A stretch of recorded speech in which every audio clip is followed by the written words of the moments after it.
Oh, and welcome to Bipolar UK's Welsh webinar, evening webinar. We're doing a number of these webinars, so focused on different geographic areas, because we wanted to get different speakers and different members of the community together just to be able to talk about particular issues in those areas. So we did one earlier in the week for the North East, and we're doing one for the north of England. Now we're doing one in Wales. But if you're joining us from outside of Wales, then very, very, very warm welcome. I'm sure you'll find things that you'll find really useful. And if you're in Wales, thank you so much for joining us. And we've got some of your greatest people who are helping people with bipolar on this webinar here today. So it's a very difficult topic we're going to be talking about today. We're going to be looking at suicide prevention. And those of you who are joining us might well have experienced a bereavement in your family, might have lost people to suicide. You might have experienced suicide ideation yourself, and might have even made suicide attempts. So what we'll do is we'll just wanted to let you know that we will be talking about these issues. So if you do want to leave the webinar, then please do. And if anything, if you're unhappy about anything, Parissa's moderating today, and Anna's doing the kind of hosting side of it. So if you do want to leave, let either one of them know, and then they'll be able to let you know when we're kind of moved on from that topic. So we've got some great speakers. I'm going to start off by talking about the charity and the Bipolar Commission. We then got Jan Channing, who's from Mental Health First Aid Wales, and she's going to be talking about debt in suicide, which is a really important topic. And then we've got Sarah Stone from Samaritans, who's going to be talking about some of the latest research around suicide. She's also been doing a big deep dive on our the Bipolar Commission report, she'll be coming on to in a minute, so she'll have some really important reflections on that. And then we've got Jackie, who's one of our bipolar commissioners, who's been working on the commission with us, who lives in Wales. So she'll be following up as well at the end with hopefully a rallying call, Jackie, won't it? Not necessarily even on the call, but anyone within the Welsh government who wants to take action on mental health should really be listening to Jackie in terms of what we should be doing. Parissa will be doing the moderating, so if anyone does become unwell, she will be private messaging them just to make sure they're okay. So if you do get concerned about anyone on the call, which sometimes does happen, people living with bipolar, then don't worry, because Parissa will be reaching out to them and making sure that they're safe and they're okay. And then just to start off by thanking Anna, who organised this and brought everyone together. So thanks, Anna, for coordinating this. So I'll start off by talking a little bit about Bipolar UK, about bipolar, and also around the Bipolar Commission. We thought these webinars are really important because it's been a really difficult 2 years with COVID, almost 2 years, and we know it's been a real challenge for our co-facilitators and those that use our groups as well. So it's really important for us to organise this, to be able to reach out to people who have run our groups previously or attended our groups in the past. We know that it's not been easy doing all of these things on Zoom. There's been some people who prefer them, some people that haven't. And we just really wanted to bring you back and re-engage you in the charity. So you know what we're doing, what our priorities are, and hopefully can inspire you to kind of get re-involved in the charity and have confidence it will be able to support you over the next year to get your groups reopened as well, because we know it's been a really tough time and a real time of uncertainty with venues and so forth. So I guess the first place to start will be just talking about sort of the state of the nation of people living with bipolar. And Sarah's going to come on and talk about this in a bit more detail from the suicide prevention perspective. But over the last year, we've been running what we call a Bipolar Commission, which is bringing together, I think, got over 20 commissioners. About half of them have got direct lived experience of bipolar from a range of different backgrounds. They're kind of showing the full kind of richness of our community. But also we've got some of the leading academics and psychiatrists, GPs, policymakers all involved in this as well. And we really wanted to set the policy agenda around bipolar and just establish some of the facts as well. Compared to other conditions, bipolar is probably one of the less understood ones. And despite the scale of the condition, and there hasn't been a real sort of push within the NHS or within the wider sector for actually wanting to do specific support for people living with bipolar. In some areas, there's been some real improvements. In other areas, we know that nothing's really changed at all. So what we wanted to do is we wanted to bang the drum really loud for people with bipolar, but we really needed to know, first of all, what it was that people with bipolar wanted and needed. So this was a really key part of what the Commission's been looking at. So some of the issues you've identified that we think that our community tell us is important. Well, the first one's around diagnosis. We've identified that diagnosis is a key priority for people with bipolar. It takes 9.5 years on average to get a diagnosis for bipolar, which is an absolutely shocking statistic. It's not 9.5 years from first symptoms. First depressive symptoms are about 13 years. First symptoms of hypomania, when someone's actually, or mania, when someone's actually developed bipolar, will happen at it's about 9.8 years. But it's 9.5 years from when people first go to an actual clinician to talk about those symptoms.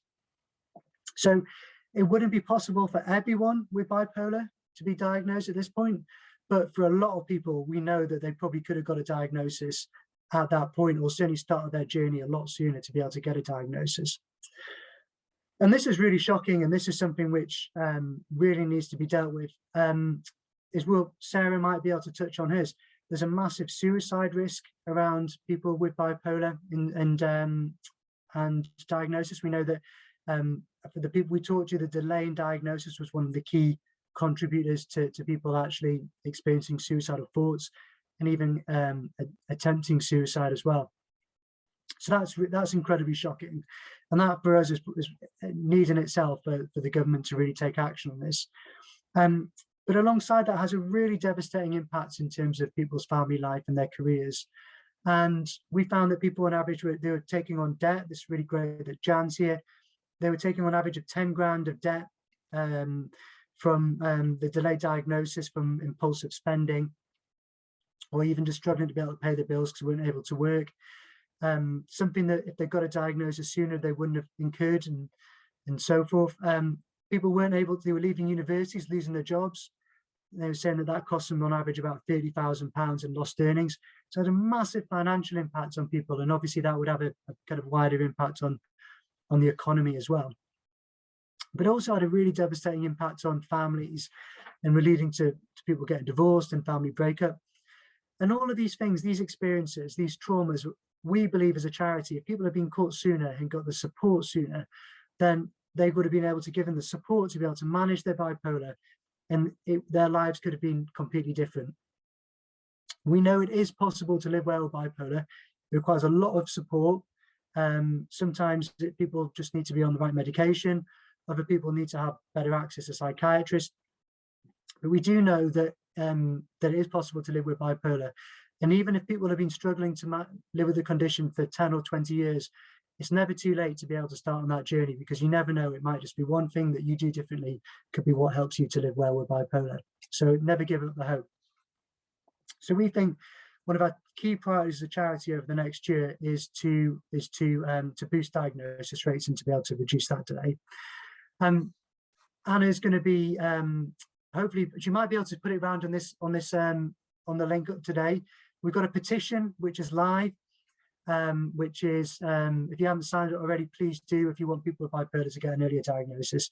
And it's applicable to anyone in the UK. So if you're in Wales or England, Northern Ireland or Scotland, please do sign it, and we'll be able to get the message out there and hopefully hold some feet to the fire.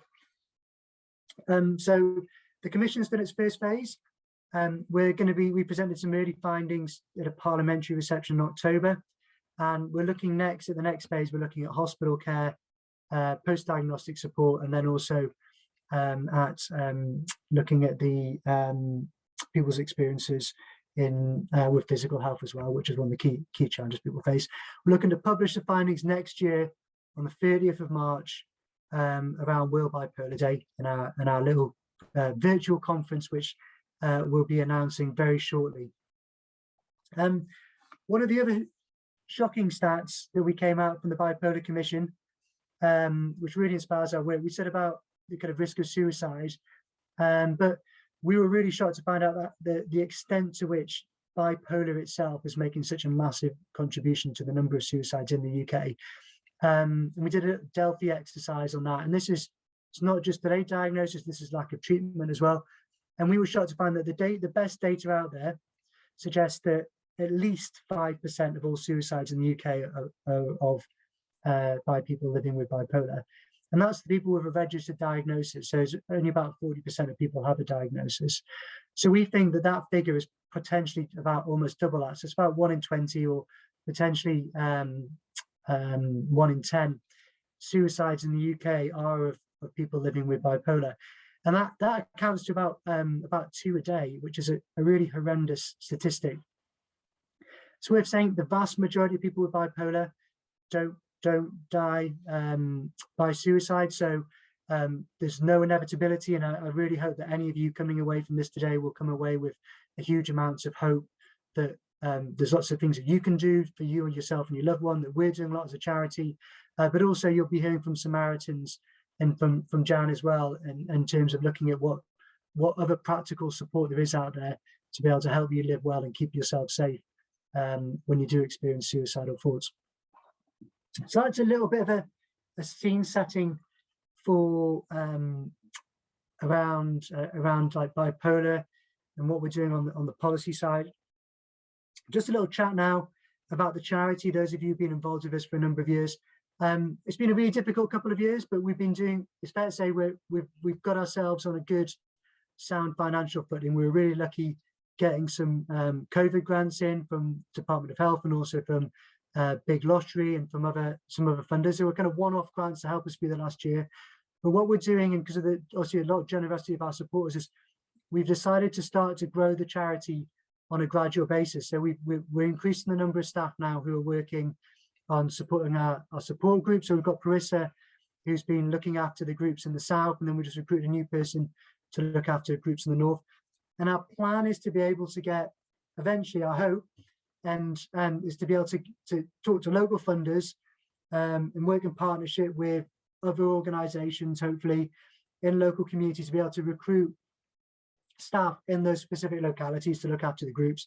So that's our plan. So, for example, we'll be going to Big Lottery Wales to see if we can fund an actual peer support worker to be in Wales, so that so you can have someone that can you can call on Wales to be able to help run your groups and can attend those sessions. So that's it. Hopefully it'll be a positive development. We don't know when we'll be able to recruit that staff, but the Welsh one is the next one on the list, and certainly you'll hopefully be able to have more support from staff working across the UK to be able to help set up your groups as well. So we're getting more capacity in to be able to provide more support. And also trying to use technology a bit better. There's obviously been some big successes in terms of using Zoom. These webinars are a lot more popular than we expected, but we're looking at using Salesforce and other kind of automated technologies and e-learning packages to really try to get more knowledge out there about living well with bipolar and automating all the boring stuff that you hate doing, like sending out email reminders and trying to do all the GDPR compliance stuff. We're going to be trying to automate all of that so that as co-facilitators and those of you attending groups, and those of you curious in groups, you just need to come along and just chat to each other and actually just get the most out of the sessions, which is about your relationship and support that you provide to each other. So it's about improving our digital offer alongside trying to open up as many in-person groups as possible so we can maximize the benefit of both. So I've now used up my allotted slot now, so it's a real great pleasure. I'll be taking questions at the end as well, which I really warmly welcome, and keeping an eye on the chat. It's a real pleasure to be able to introduce Jan Channing, who's a mental health first aider, who's from, I think you're from First Aid Wales, aren't you? Mental Health First Aid Wales. And Jan, you're going to be talking about debt in suicide, aren't you? So please introduce yourself properly and take it away. Okay, thank you, Simon.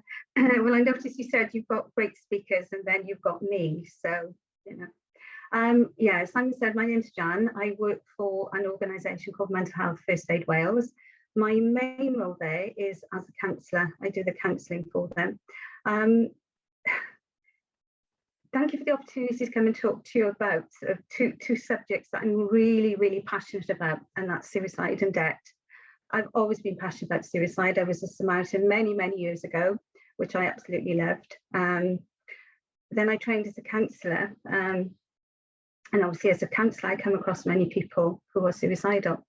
And whilst I was doing my training, midway through, I joined Citizens Advice as a specialist debt advisor, and came across a lot of people then who had either attempted suicide because of debt or were feeling suicidal because of debt.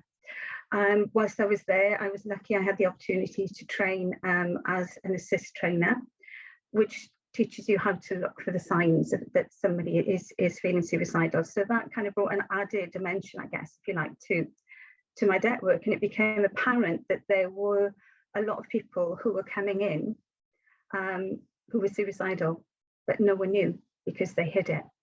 And it was all to do with the debt.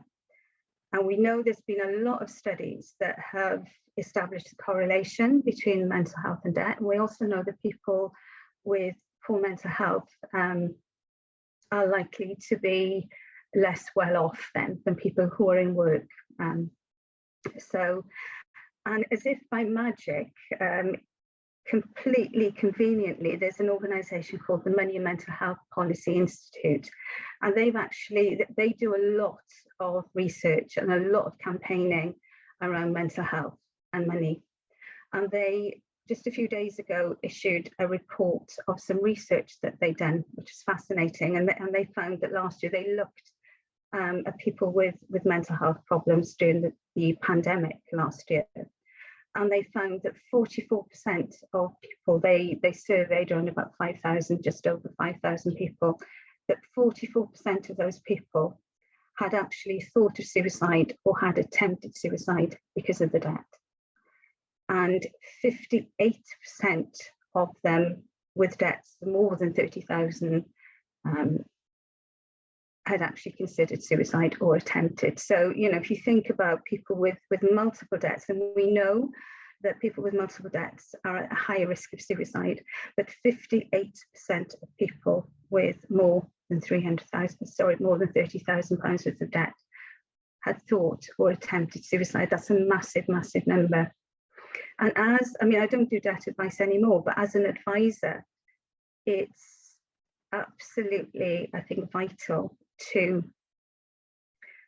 not to sit on issues maybe if you're worried about coming forward, because again, suicide and debt, we know the things they have in common is that there's stigma attached to both, and people are reluctant to talk about their debt. They're embarrassed to talk about their debt, and they're embarrassed to talk about suicidal feelings. And as Simon mentioned earlier about getting help early on, it's very, very important that you get help earlier on, because there are things that you can do that can alleviate some of the stress and some of the issues that people are facing. As a counsellor, one thing I used to ask all my clients that came in for debt advice is, classic counsellor question: how does it make you feel? How do you feel? And I was in debt advice for about 18 years, and virtually everybody said the same thing. So the emotions, the feelings that people feel about being in debt, and I don't know whether or not any of you can relate to some of this, but they feel guilty. They feel guilty about letting people down. They feel that they've let people down. It could be the creditor, it could be their family. So there's a real sense of guilt when often the reason that the debt has happened is completely outside their control, but they feel that guilt. And we know that these feelings of letting people down, letting family down, can actually lead to thoughts of suicide. They often felt isolated, that they were the only ones in that position. They would often hide themselves away, be afraid to answer the door, be afraid to answer the phone because they didn't know who was there. So it's this huge feeling of isolation. And we know that isolation is or increases the risk of suicide. They often felt helpless and completely hopeless because they felt the situation was out of control, that there was no end then. There was nothing that could be done. And there's a lot that can be done, if you seek help. And along with that is the feeling of no hope. And we know that, the feeling of no hope can actually also lead to thoughts of suicide. People are embarrassed, they're very embarrassed, and it takes them a while to come forward to talk about death and to talk, I guess, about suicide as well, because of the stigma that's attached to both. And I think the more we can talk about stigma, the more we can talk openly about death and suicide, the more we can remove that stigma. So it doesn't stop people then from coming forward to talk about how they're feeling, to talk about they're struggling financially. They're often worried. They're worried about making ends meet, not just paying creditors, but how are they going to pay, the gas bill, the electricity bill, all the kind of day-to-day living expenses then. So they're really, really worried about that. And often, how are they going to manage to put food on the table? So again, that's a very real worry. And a combination of all this can all lead to thoughts of suicide, because, as we know, generally with suicide, it's not that people want to die, they just want the situation, the pain, if you like, to end, and they want their situation with regards to debt to end. They just want it to stop, and sometimes that's the only way that they can see it stopping. It's when the mental health Money and Mental Health Institute did the report, they also put in a recommendation that they put forward to say that the government should look at tackling the link between poverty and debt and mental health, so that people can actually deal with both and hopefully recover from both. Because at the moment, that doesn't really happen. And they're also recommending that people like GPs, psychiatrists, CPNs refer or ask someone about their financial situation. Ask someone, are you struggling financially? Are you struggling with debt? Is that also causing you additional stress? So that they can actually refer to services who can provide support for them. So thinking about the support then that an advice agency, a debt advice agency can offer people. And I'm talking here about not people that charge, I'm talking about people who do debt advice for free. So people like Citizens Advice, people like Step Change. There are a number of things that they can actually do to help with the debt advice. Particularly with regards to mental health, there's something called the breathing space, which if creditors agree, you get a 60-day breathing space where creditors won't contact you or chase you, or if you're actually in a mental health crisis, then that breathing space will stay in place until the mental health crisis has passed. So that can be a massive help, because it takes the pressure, if you like, off. Creditors calling you, creditors contacting you. There's also something called the debt and mental health evidence form. It's a form that was done by the Royal College of Psychiatrists, and it's a form there that helps to support people who have mental health issues and who are affected, or dealing with money affects those mental health issues. And it's a way that you can actually apply to the creditor to see if you can get the debt written off. Or dealt with in another way. So again, that's a formal kind of form that can go off to creditors. And we all know that with bipolar, and I saw it a lot as a debt advisor, that people will, in a manic phase, will go out and spend. So sometimes what I used to say to some of my clients, obviously discuss it with an advisor if that's something that you're thinking of doing, is that you can put a note on your credit record to say that you live with bipolar, and that in a manic phase you will spend money, or you will go out and run up debt. So that when the creditor actually does a credit search, they'll be sure that you're not actually in a manic phase. It might cause problems for you getting some form of credit, but again, a lot of the people that I dealt with at that point didn't want to get any more credit anyway. So it's just a way, it's a warning the creditor, and then you've got more, if you like, more ammunition to actually try to get the debt written off, because it's in a manic phase. So yeah. So again, I would just reiterate to, if you are suffering with debt, because it's not a nice experience for most people, get help really early on, before perhaps those feelings, these feelings that are quite common for someone who's in debt, sort of move on to the next stage, that you actually consider suicide or think of taking your own life. Thank you. Thanks, Jan. That's really excellent advice as well. It can be really devastating, especially when you're just coming out of hospital, having to deal with the consequences of a manic episode in debt. And often people's families play a real key role in helping people through that process. And we've just been working with a family who someone went into a manic episode and they couldn't decide.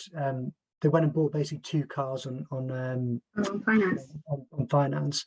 Now, if they bought a product, we've heard other people who have gone off and bought, they couldn't decide what mobile phone they wanted, so what colour, so they buy like 8 versions of the same mobile, just with different colour covers. But in those circumstances, it's always worth having a conversation, because the actual family members were able to get, because they could return the actual items, they were able to get the money returned, and they were able to open up a conversation with the creditors, and they were actually happy to accept that. So sometimes, obviously, if people have gone and spent lots of money on quite a few big nights out, then that's not possible. But if you've bought products, it's always worth having a conversation to see if you can return them, and that can really help on the debt side as well.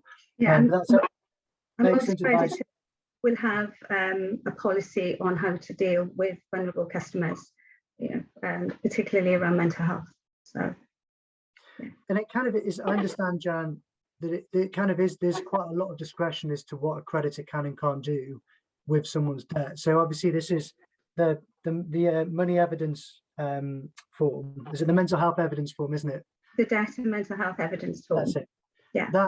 That's just a really good, excellent piece of evidence that you can then put back to them, because then you're not just trying to, people will try and pull a fast one on them, and they'll be like, yeah, well, absolutely. And it has to be genuine. It has to be that you are struggling, that it is affecting the way that you deal with money. You can't just go, well, I can fill that in and send it off. It has to be done via a mental health professional, via a debt advisor. But one of the debt advisors in Bureau used them a lot, because she dealt a lot with people with mental health issues, and used it very, very successfully as well.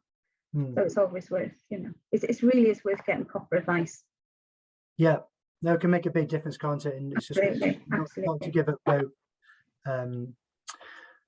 Thanks so much, Jan. That was really, really helpful. We're going to be taking more questions. We'll be collating them all up, and then we'll answer them in a big go at the end as well.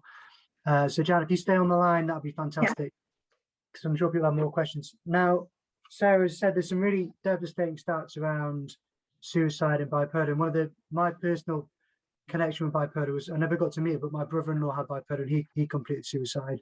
And my wife, after that, was obviously had a massive devastating impact on her family. But she volunteered at Samaritans for quite a while, and she found that a really great way for her to come to terms with it, by being able to support other people. Such a fantastic charity.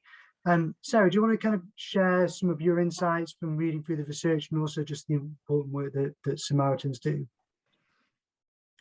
Thank you, and thank you, Simon, for sharing that. And I think I always try and start these talks by recognizing that while we use statistics when we're talking about suicide prevention, trying to paint the bigger picture, but we're always very aware that behind the statistics there are individuals, and there are families and communities who are devastated by a personal loss. And also, just to pick up on something you said at the beginning, Simon, too, that we at Samaritans know that suicide is potentially preventable. It's not inevitable, and there's a message of hope to be given here as well. It was really good to read the report, and well done to the Bipolar Commission for doing such an important piece of work. And I know you've got a second piece of work to come. Really look forward to to reading that, because I think it's going to be a really important contribution to our work on suicide prevention. What I was going to do was to share my screen.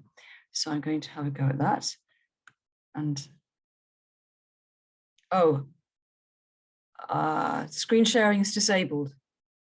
So I don't have to, but it would be good if I could. Sorry, yeah, I'll check the settings.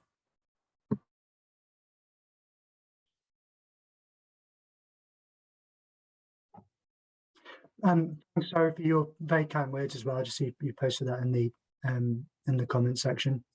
And I think just to echo what Sarah said, that suicide is very much preventable. It's the suicide people with bipolar is the same way as like having a diabetic shock, or for someone who's got diabetes, or someone who's got cardiovascular disease having a heart attack. There's things that you can do to keep yourself safe and to be able to protect yourself. And that's always the key message that we always want people to take away from this. And talking about suicide is a really important way of being able to destigmatize it, and to be able to enable people to be able to keep themselves safe and to keep their loved ones safe. One of the challenges that my wife's family had was that they didn't even know until, certainly my wife didn't know until he sadly passed away, that he was living with bipolar.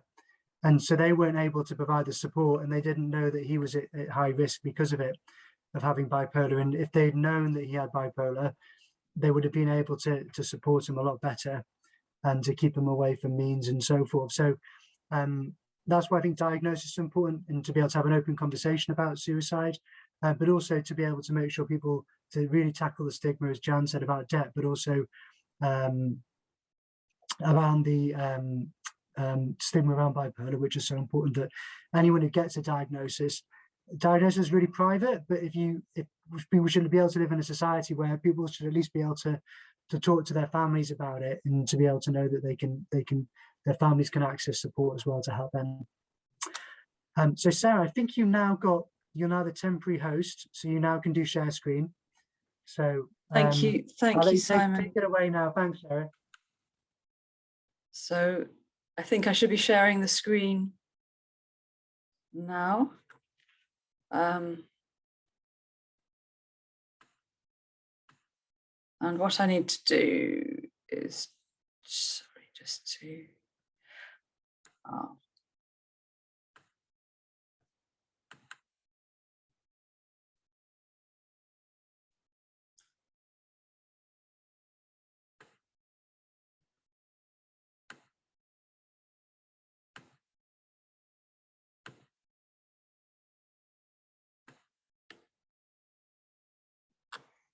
okay, hopefully you can all see that. So once again, thank you very much for asking me to be here to talk to you. And I just wanted to I'll talk a little bit about Samaritans, and it's not unusual. It's always great to have people who have connections with Samaritans in meetings, as it's a very small room usually where there's nobody who's got some connection with Samaritans or another. So that's really good to hear about that. Samaritans Cymru exists to reduce the number of people who die by suicide. And in order to work towards that goal, we have to operate within a broad spectrum, and that's one which incorporates both preventative and early intervention models alongside crisis response. Because the causes of suicide are complex, and therefore we work with many different services and in many different settings, from job centres through to the police service, in order to achieve our mission. So just to begin, I thought I'd outline the most recent suicide statistics that we have for Wales, which we've collated from the Office for National Statistics. In Wales, there were 10.3 deaths per 100,000 population in 2020, which is 285 registered deaths. And overall, the suicide rate in Wales has decreased compared to 2019. However, we mustn't be complacent at all about these statistics. The latest decrease is likely to be because of registration delays during the coronavirus pandemic.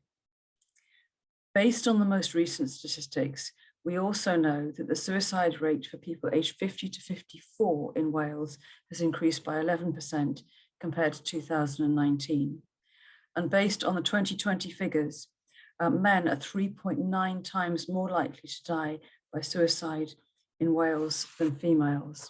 And I was really struck by your reference to that statistic around 5% known and maybe 10%, people having bipolar. I think that's really mind focusing, those figures. In 2020, there was also an increase in suicides among the 15 to 19 age group in Wales. And the numbers are small. I think this is an increase that we would be cautious about because of the small numbers, but I think it's worth noting that there were 12 suicides amongst the 15 to 19 age group in Wales compared to 6 in 2019. Despite some progress already being made, we have seen no overall reduction in suicide rates in Wales over time, and the implementation of suicide prevention measures needs to take place at greater scale and with greater pace. As I said before, suicide is not inevitable. It is potentially preventable, and we must all do all we can, whoever we are, to reduce it. And I'll elaborate a little bit on our priorities. At Samaritans, we're here for everyone. As the causes of suicide are complex, our work within prevention has to focus on both a population health approach and a targeted action within high-risk communities. But then those aren't necessarily communities of place, they're communities around particular features, and poverty is a particular feature. We're currently developing our policy work on high-risk groups and are working to identify those groups who would benefit from much more targeted approaches. And we have experience of working in a targeted way from previous work that we've conducted on poverty and suicide, for example. So areas of higher socioeconomic disadvantage tend to have higher rates of suicide, and the greater the level of deprivation experienced by an individual, the higher their risk of suicidal behavior. And by utilizing our research, we're able to make a concerted effort to influence policy which could reach those who are living in poverty. And really interesting to hear from Jan about the specific experiences around debt. For example, we've done a lot of work on trying to guide people around a compassionate response to those people who are in distress, which can make a really big difference. If services, if people on authority, people who are on the front line encounter distress with compassion, it can make a really big difference. Sarah, just not to interrupt you, but someone's asked if we can, if there's any other slides to move on.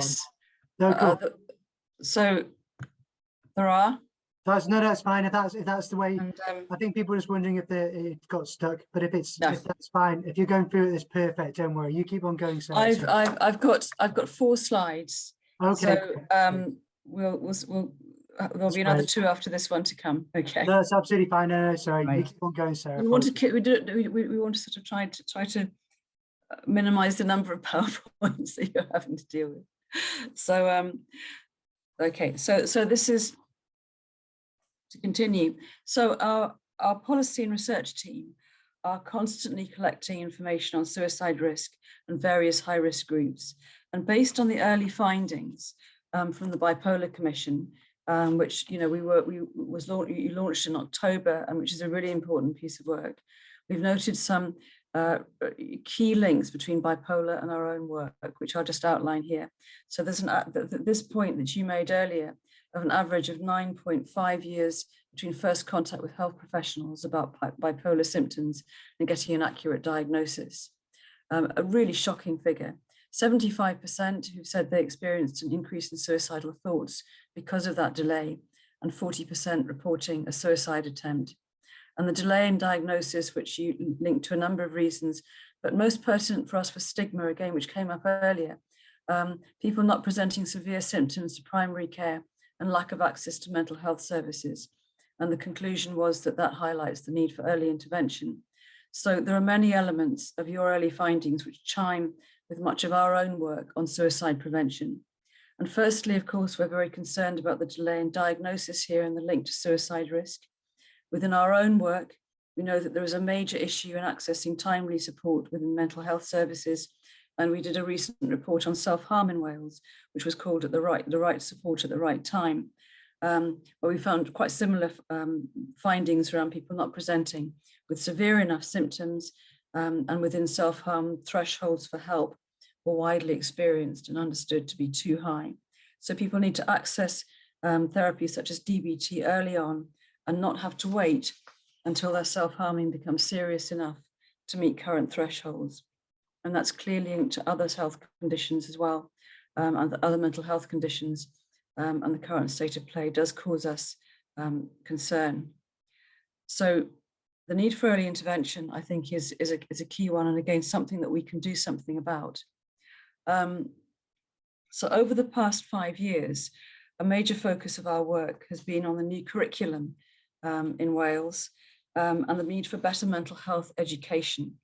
So what we are calling for is embedding a public mental health approach to poor mental health and adversity experienced by children and young people by placing a major primary focus on prevention rather than cure alone. Investment in prevention and early intervention can reduce human, social, and economic costs. Since the Donaldson Review in 2015, we've continued to call for statutory mental health education in schools. Emotional health programs in schools should be viewed as a form of promotion, prevention, and early intervention, which could reduce pressure on CAMS, reduce specific mental health problems, increase academic achievement, and reduce exclusion. And we believe the new curriculum, which places a focus on mental health on the face of that bill, provides us with a unique opportunity to reach children and young people early on and be a really important downstream intervention. We've also focused on work on adverse childhood experiences, or ACEs, as I don't like the acronym very much. I think it's better to say it in full, but these include verbal, mental, sexual, or physical abuse, emotional or physical neglect, and growing up in a household where there are adults experiencing various challenges, including substance misuse.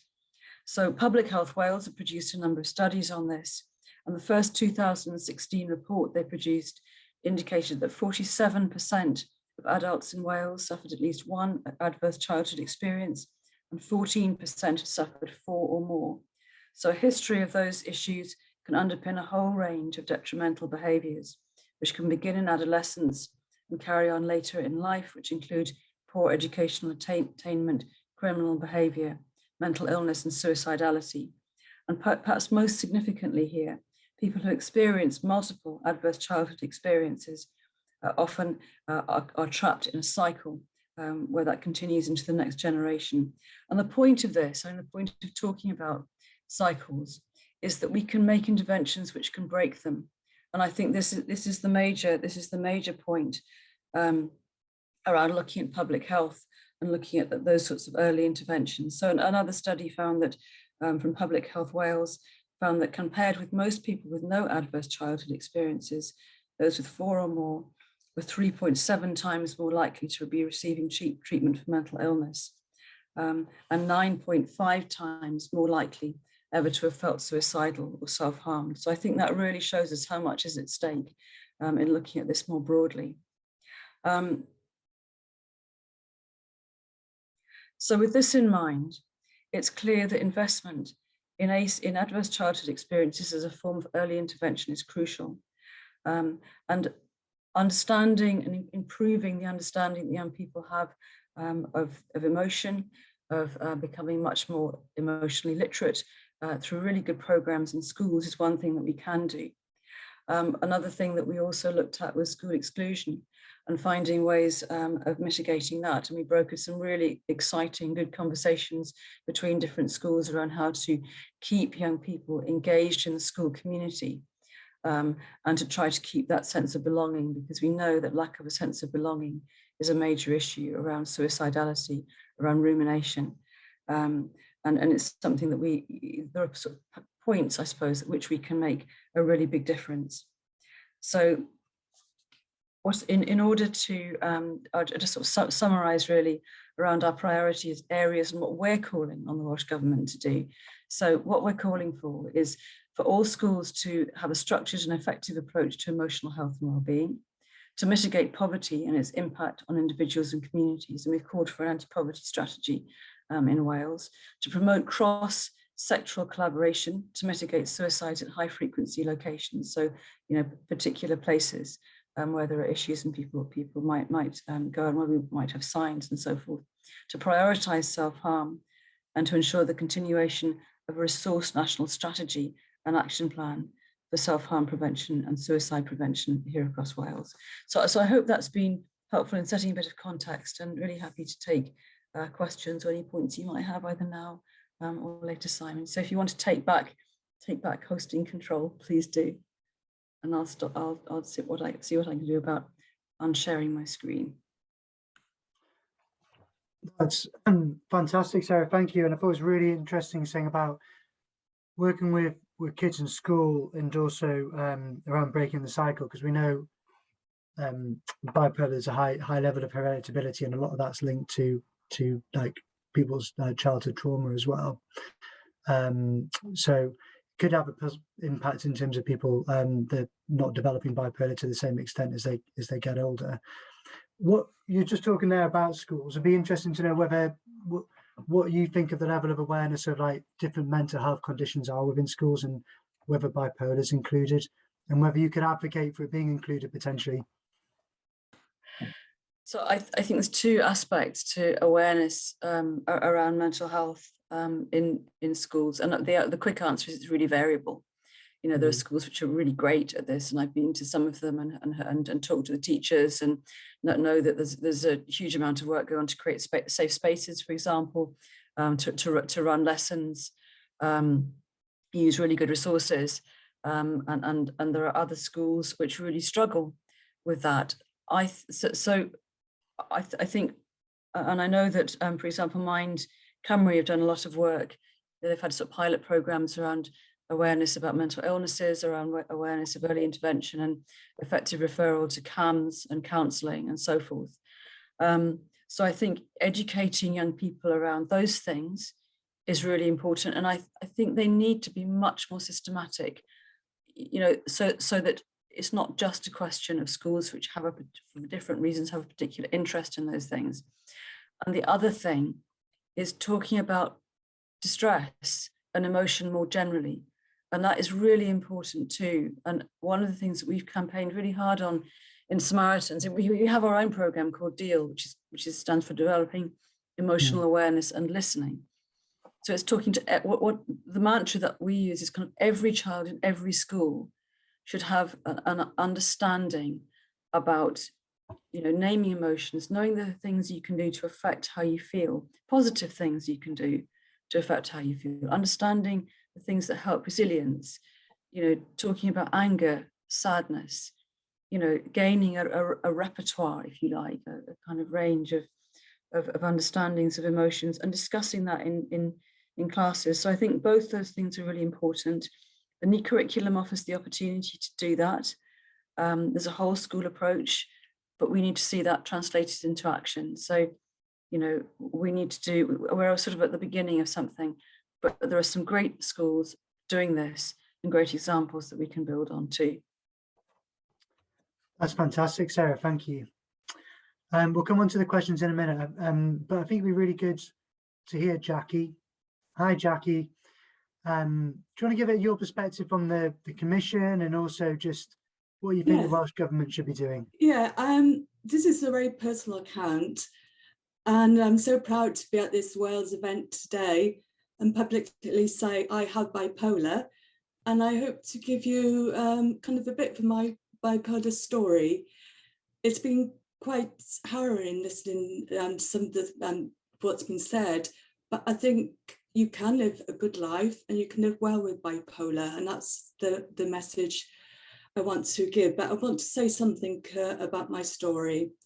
I was diagnosed at 30, and it is taken now until my 50s, on becoming a Bipolar UK Commissioner last March, that I was able to tell very good friends from work that I had bipolar. I felt such a sense of personal stigma, and although I always declared on job applications that I had bipolar, I never told my work colleagues. My 30s were particularly hard, and I would describe it as a bit of a lost decade. I experience annually hypomanic and depressive episodes with only a very short period of balance in between. I questioned my diagnosis, as I know probably a lot of people with bipolar do. One health professional said to me, you could have one manic episode and not have bipolar. And I really thought, that's going to be me. I'm just going to have one manic episode and then I'm going to be fine. But this was not the case. I stopped and started lithium. Lithium is such a good, effective treatment for treating bipolar. It works so well. But I didn't trust that diagnosis. So I stopped taking lithium. And each time, within 12 weeks, I was hypomanic. Over my 30s, I would say I racked up debt of about 17K. When you're in a hypomanic episode, you just want to shop and shop and shop. And looking at dresses, I would buy the blue one, the red one, the green one, because I couldn't make an informed choice. I just bought the lot. I bought gifts for friends as well. I think people with bipolar tend to be very generous, and you just lose sense of what you're doing and you just get caught up in the expenditure. It took me over 10 years actually to get out of the debt that I racked up. Right, though, from the start of my diagnosis, I did learn the importance of self-management, and this has really helped me to carry on living and to live the best life that I could. I attended monthly meetings of the Cardiff Pendulum Group. That was run by the Manic Depression Fellowship Cymru, the bipolar organisation, which sadly, I think, due to funding issues, stopped existing a number of years ago, but it was part of Bipolar UK. Through these monthly meetings, I gained peer support, which was so valuable in getting to know people living with bipolar, because I didn't know anyone else that had bipolar. At every meeting, we had formal presentations. We kickstart each sessions. We had psychiatrists coming in. We had pharmacists coming in talking about drugs. We had people speaking about nutrition. But the work program for the monthly meetings was set by the whole group, and we got together towards the end of the year, discuss what speakers we wanted to have, and arranged a very formal program. But then we would open it up and have a really, really good discussion. Through this group, I attended a fantastic Bipolar Cymru self-management course, and that took place over a number of weekends. It was free. It was funded by Bipolar UK, and it gave me the building blocks in my early 30s to learn how to self-manage this devastating condition. The group also had some wonderful social activities. We went to the theatre, we went walking, we went to Longleat. We had really, really good events, and we had co-facilitators, and one of them focused on social activities, and he was so good in that role. I read all that I could about bipolar because I really didn't know anything about it at all. Kay Redford Jameson's autobiography, An Unquiet Mind, struck a strong chord with me. She showed through her personal experience of living with bipolar that it was possible to study and have a career. She had a medical profession and is an academic and a psychiatrist, and she maintained some good relationships throughout her life. I've had really good psychiatrists and community psychiatric nurses and GPs that have listened to me. They have worked with me and helped me to manage my condition well. I did journal and mood diary, and I still do this to this day. It's a great resource to look back on in self-managing your condition. I do this most days. I briefly write what's happening, how I feel, my mood ratings, and what meds I'm on. My mood ratings go from 1 to 10. In balance, I'm at 5. If I start dropping, when I get to 4.5, I know this is a sign of worrying. I could become depressed. When I get to 4, I know I am depressed and need to seek help. Likewise, in the other direction, when I get to 5.5, I think, am I becoming hypomanic? And then when I get 6, I know it's going to happen. I need to get help. I did exercise I enjoyed, and for 10 years of my 30s, when my 30s was my most hard decade, I worked next to a swimming pool. So I swam every day at lunch, which was really good and helped me stay balanced and focused. I do yoga and Pilates, which I still do today. All these activities help with breathing well. So often when I'm anxious, I tend to hold my breath. When I'm feeling down, dance helps me enormously. I listen to the Rolling Stones very loudly by dancing around my house like Jagger. I have found Zumba has a similar effect. In that moment of intensity, I can let go of my depression. This was all so important in helping me live my life well with bipolar. I have great friends. My family have remained supportive. I've developed new friendships and relationships. I've held down jobs in policy, research, and campaigns. Work has been so important in maintaining financial independence. And I've said about debt, if I hadn't been in work, I don't know how I would cope, because it did take a long time to get out of that 17K debt. And I had to accumulate my debt because you have debt on cards, that car loan, and it can spiral. But luckily I was able to manage and got out of that situation. And I've never been in debt again. And I never want to get in debt again because it is so horrible.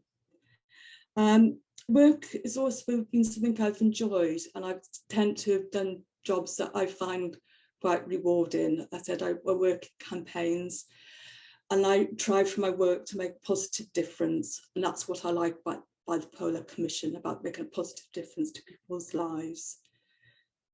The last time I stopped messing around, stopped taking my meds, was on my 40th birthday, only to become hypomanic again within the 12 weeks. It was always 12 weeks I'd become hypomanic. I decided this needed to change and have never stopped taking my meds. Although my meds may change, and I have annual reviews with my GP, and she looks at my mental health and also my physical health. I now have much longer periods of stability. I still have mood changes, but they are much more manageable. I've started practicing mindfulness, which I think is actually, picking up on Sarah's point, would be good to have in schools, because I found mindfulness has really helped in letting go of negative thought patterns and rumination. And it's the rumination that's so bad when you're depressed. You go round and round in cycles of very disturbing thought, which is very hard to break. Through mindfulness, my anxiety lessens, and I actually meditate probably for about 20 minutes every day, but it's taken quite a long time to get to that position of learning how to do that. Now my life is more stable. I am enjoying much longer periods of wellness. Living with bipolar is incredibly challenging. I really feel that the Bipolar UK Commission has been coming up with such insightful research through truly engaging with the bipolar community and with academics and listening to what it's like living with bipolar and what can help. They've come up so far with quite a number of recommendations. I just want to go quickly through 5 of them. People living with bipolar need access to easier and quicker diagnosis. As I said, when I got my diagnosis, I was able to learn self-management. People with bipolar need specialist input from healthcare providers that have knowledge of bipolar. It's so misunderstood. It's not the same as mental illnesses. It is a speciality, and it's a very quite hard to explain condition. You can be very low, then you can be very high. You can have moments when you feel both high and low at the same time. So you need to have information to self-management, because self-management really it's your responsibility. You need to manage the condition. You've got it for life, unfortunately. The workplace culture needs to become more compassionate. That's why I couldn't open up to people.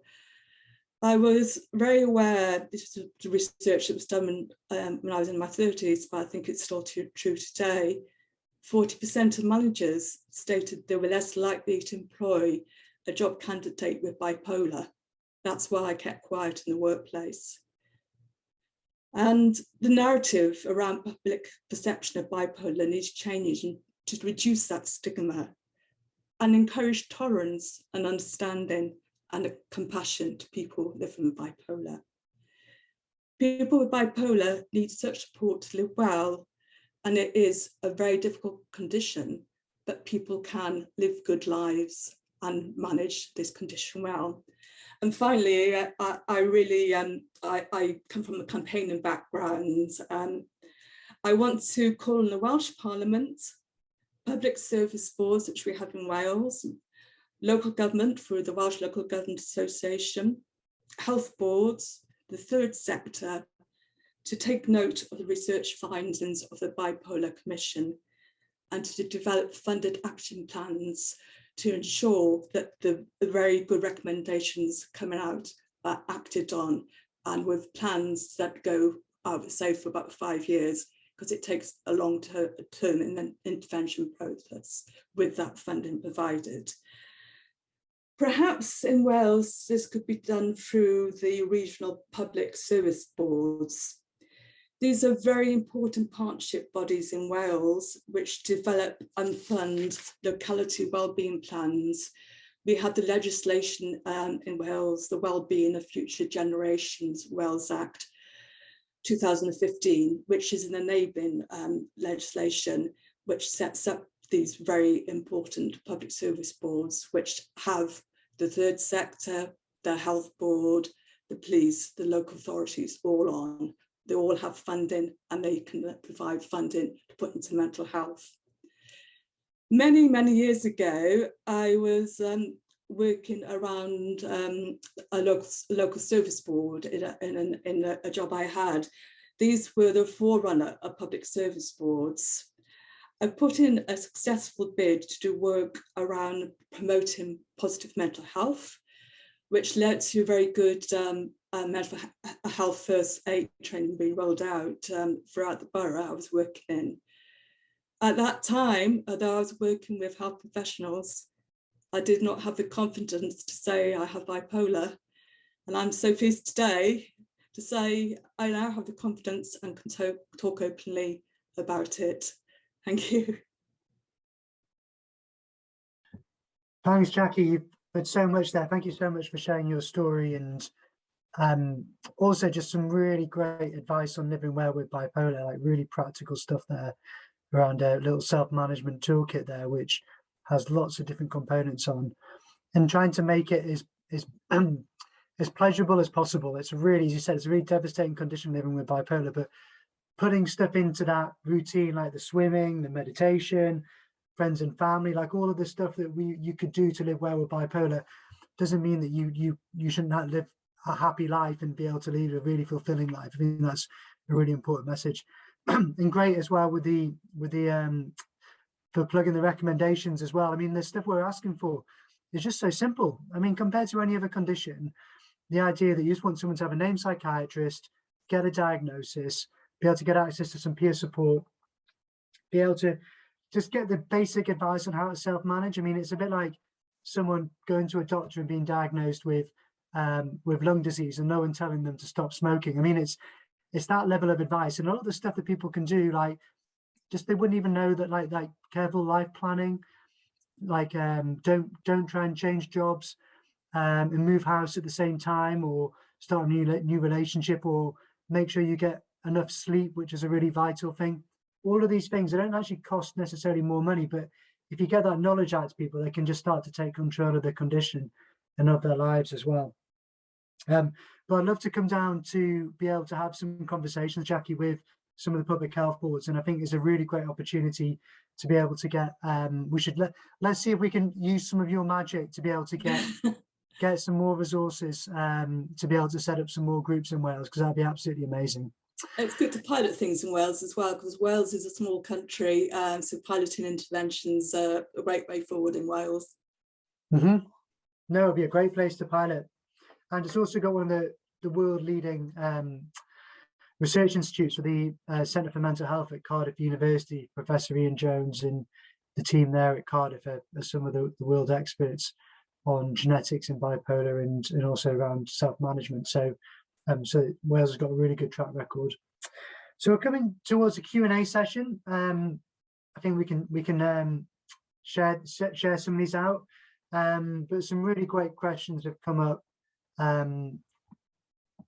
So one of them was about the stats. So there's a stat that Shara said, Shara, you're quoting our report, so I should probably pick that one up. So we asked everyone, we got asked the community, and we had about 2,500 responses, which is a huge number. So it's quite a good proportion of the people living with bipolar answered it. And so we asked them, did you experience a delay? And the vast majority said yes. And then we said, if you experienced a delay, what was the impact of that delay? And 75% of people said that the delay resulted in them experiencing more suicidal thoughts. So the question was asked was, did the delay itself mean that you were experiencing more suicidal thoughts? And that's what 75% said yes. So there's a clear link to what the community told us, that the delay in getting a diagnosis and that period of time when they were experiencing quite acute symptoms, they didn't know what was going on, they weren't able to access support, really bad stuff was happening in their lives. They were saying that experience resulted in them experiencing suicidal thoughts. And then of those, 40% attempted suicide, which is a truly shocking stat. We really believe if you can get that delay down, we're not going to get it, but some people get diagnosed straight away. So, I mean, there is some really good areas where people do get a diagnosis. And it can just be literally the luck of getting a really good GP and a really good psychiatrist to be able to join up. But we think if we can get the delay down, then that will definitely mean there's fewer people experiencing suicidal thoughts. And then from that, there'll be fewer people making suicide attempts. And then there'll be fewer people who complete suicide. So getting that diagnosis delayed down is so important. So there's a really good question here about the curriculum. So question by Ruth, which is there anything in the curriculum about supporting young people with parents experiencing mental health issues? That is a really good question. And so I don't have a immediate answer for it, but so there's the curriculum and there's the whole school approach to mental health and well-being in schools, which is the Welsh government have passed that. And so the whole school approach is what it says, you know, it's kind of trying to see everything in the round. And so I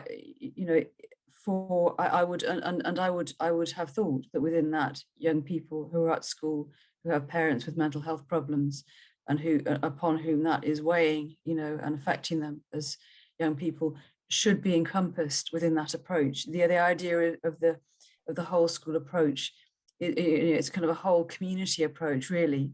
So you're not just looking at a young person in one particular setting, because that's not how young people experience the world, you know. So I hope that is something that is incorporated, and that understanding, you know, the issues of the pressures on the young person in school, whether they're a young carer, you know, which they might be, or whatever else is going on in their lives, that's part of the conversations the school have and the kind of accommodation that's being made, whether that's, you know, provision of counselling services or, you know, other kinds of means of support, or opening the door to other services and sources of help and support.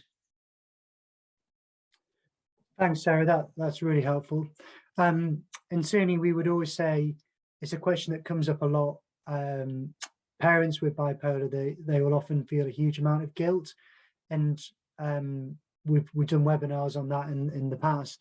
But just don't blame yourself. I mean, that's you're carrying a heavy enough burden living with bipolar.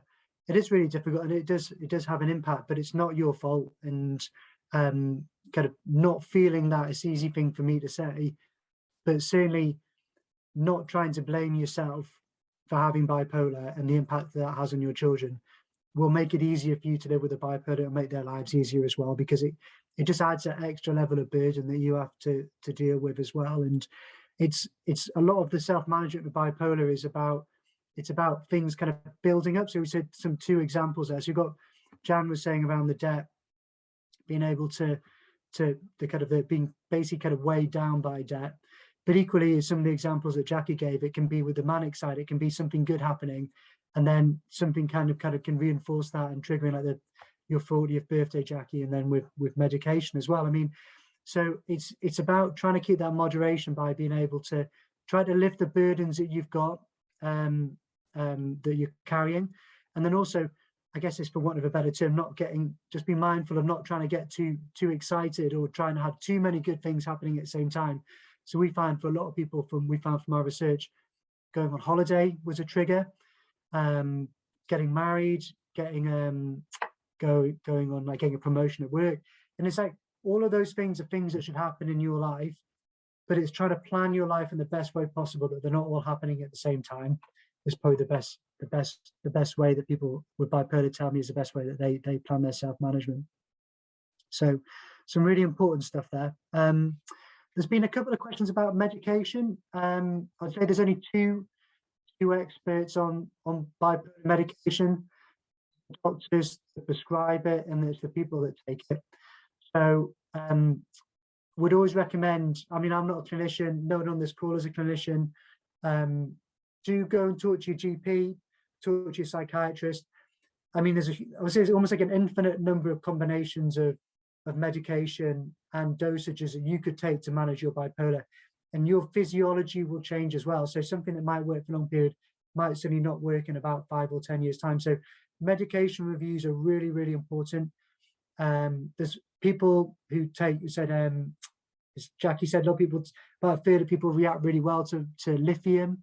Is a really effective treatment. It's also naturally occurring treatment, so it's something that some people in some parts of the world actually naturally get in their water supply. So I know it's a lot. I say that because a lot of stigma attached to lithium, but just go and talk to your doctor and try to have as an informed conversation as possible. And join our e-community as well, which is really important. Chris has given some really, really good advice there on getting the reviews. But if you go to, and someone else has shared their experience of taking medication, but if you join our e-community, you can post those questions, and other people with bipolar will come back to you and they'll tell you about their experience of taking the medication. It doesn't necessarily mean that your experience will be exactly the same, and certainly never go out and order any medication based on what someone else with bipolar has said on it. But it just gives you a more informed decision. So when you go to your GP, or ideally a psychiatrist and your pharmacist, you can just have a really good conversation about, people are talking about this medication, is it something I should maybe try or think about? Because they'll be dealing, especially a GP will be dealing with people with lots of different conditions. So they have lots of different medications in their heads, and you shouldn't necessarily assume that they know all of them. So more, I think we had a question, sorry, just to interrupt, we just had a question for Sarah I wanted to get in. So it's about creating a self-harm strategy, and they say, is it true that you shouldn't tell people to stop suddenly if it's their only coping mechanism? Thanks. Just before I answer, I wanted to say how moved I am by your contribution, Jackie. You know, known you for a long time, and I feel like I know a lot more now than I ever did before, and I'm blown away by your courage, you know, and I think it will make a great deal of difference to lots of other people to hear what you've shared. And I know it's been really hard, you know, a hard road, and I think you're fantastic. I'm so proud of you. Well done.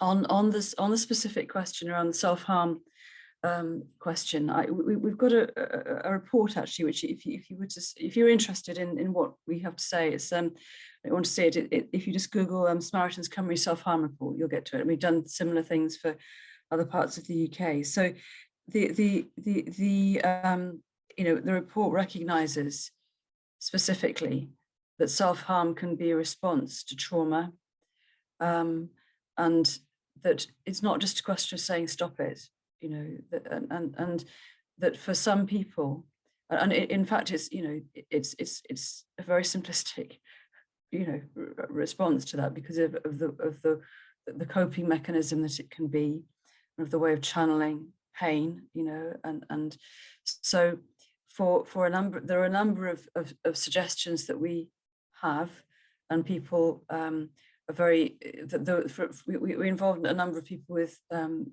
you know, personal experience of self-harm in the work that we did, and that's where the kind of the comments around thresholds for therapies came in. So, you know, DBT particularly was discussed, but we also know that in the case of, you know, particular trauma, that people need a trauma, you know, a sort of trauma-informed service response to self-harm, to you know, so that they can get really specialist help, you know, because it's not simply a question of saying stop it.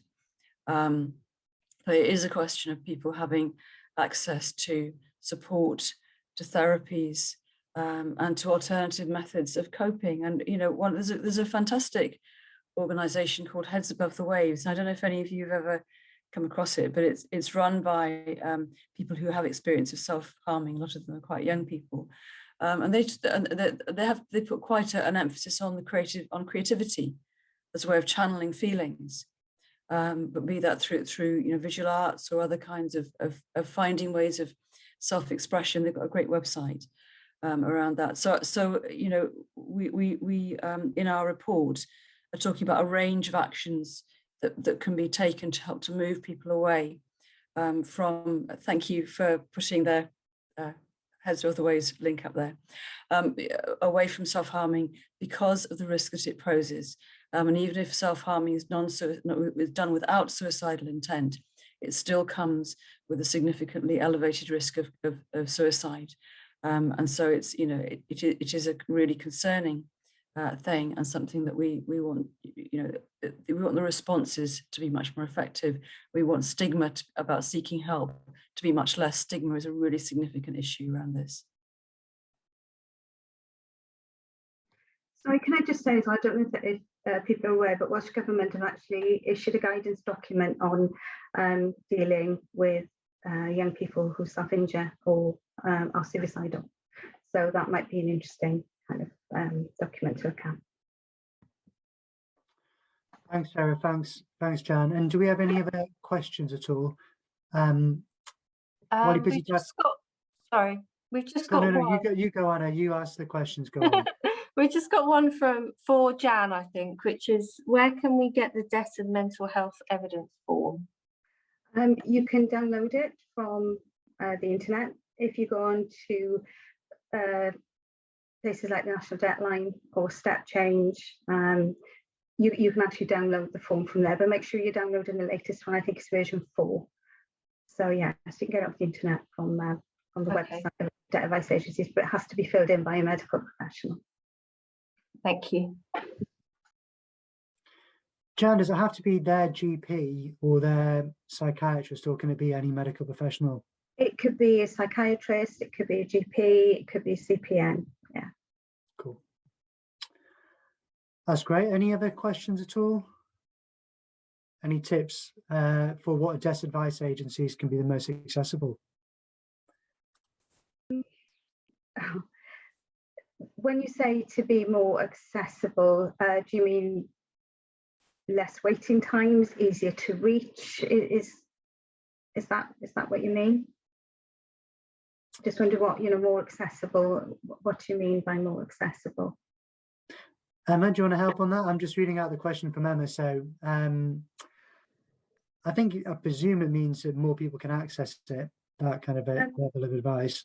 Yeah, I think the problem is with easy to reach more. Yeah, I think the problem is with a lot of debt advice agencies, particularly the free ones, the ones that are free, a point of contact, to the client. They really are actually under a lot of stress then, because a lot of people use them because it is free. So it's very, very difficult often, for them to give quick appointments.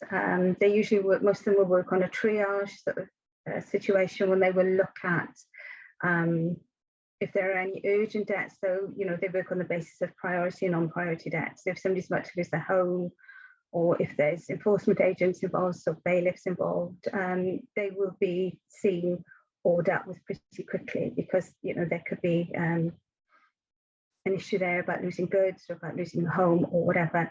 If it tends to be more consumer credit debts of unsecured debt, then they're not given as much priority then as somebody who would have priority debts, which doesn't help really, because it doesn't change the amount of stress that the person who's dealing with the debt is feeling or is under. So it is a difficult one. I know that in some bureau, they do face-to-face, they do a mixture of face-to-face and telephone. Some of them will go out into the community, so they could go out into an outreach at various locations. Others, so people like Step Change and National Deadline, it's solely telephone advice.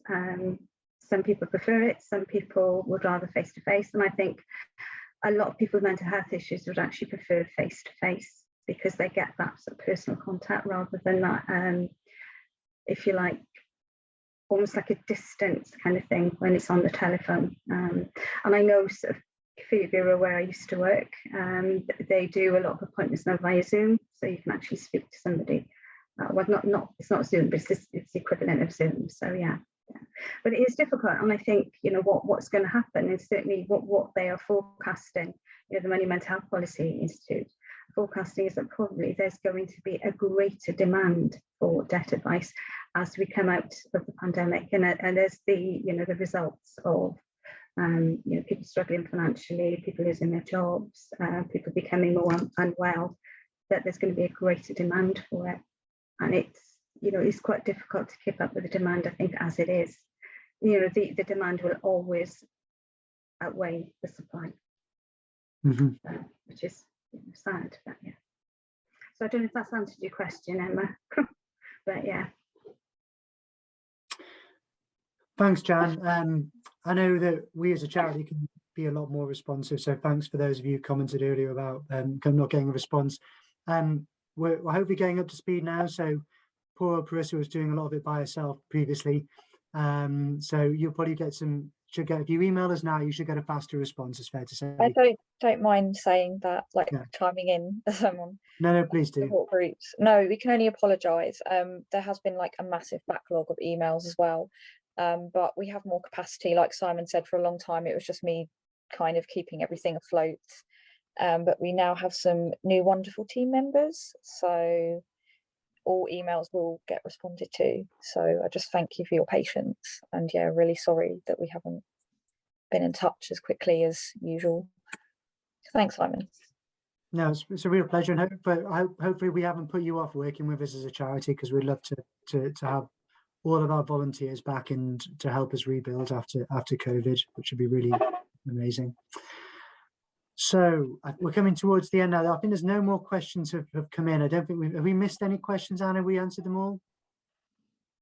I think that's everything. Yeah, I haven't seen any more. So I'm just going to finish by saying a big thank you to Anna for organising it.